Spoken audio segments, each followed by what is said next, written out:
So leadership is managing the diversity. आपके दफ्तर में एक यंग कंप्यूटर लिटरेट आईटी का ग्रेजुएट है, एक पुराना एमबीए पंजाब यूनिवर्सिटी का 1970s का है जो रिटायर्ड हो रहा है और हर चीज़ में रुकावटें डाल रहा है कि हमारे दौर में तो ऐसे होता नहीं था, आज के नौजवानों को पता नहीं क्या हो गया। अब आपने सबको मैनेज करना है। एक फ्रेश ग्रेजुएट है लम्स की, जिसका घर डीएचए लाहौर में है और वो इस्लामाबाद आई है जॉब करने। आपने ये डाइवर्सिटी है, and diversity is a beauty and diversity is a strength.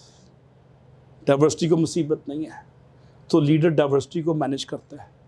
Mahathir Mohamad manage the diversity. Chinese Indian migrants who shifted from India in 1940s to 30s in the era of Britishers, they have the second generation there in Malaysia. There were Sikhs, there were Hindus, there were Muslims, there were Chinese, there were Buddhists. So he was able to manage their diversity and converted into the strength and made a new Malaysia, नया Malaysia उसने बनाया diversity को manage करके। America की strength technology नहीं है, diversity है।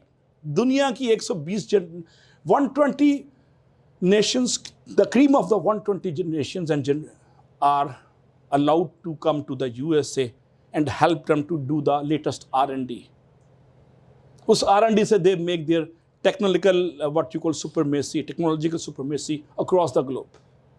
जो नए नए ड्रोन बनते हैं वो अमरीकी गोरे नहीं बनाते, वो चाइनीज़, पाकिस्तानी, इंडियन, ईरानियन वो लिखते हैं, उनके प्रोग्राम वो बनाते हैं। उनको best quality of life, best income, best schooling इनके बच्चों को देके उनके ज़मीर और ईमान और ख्वाहिशात और उनके ख्यालात ख़रीद लेते हैं। वो ये उनकी स्ट्रेंथ है। तो अमेरिका की स्ट्रेंथ डाइवर्सिटी है, and diversity is a beauty. और लीडरशिप जब डाइवर्सिटी को सही, अब पाकिस्तान में 5-6 माशाल्लाह अल्लाह के फजल से कौमियतें हैं, शायद इससे भी ज़्यादा है।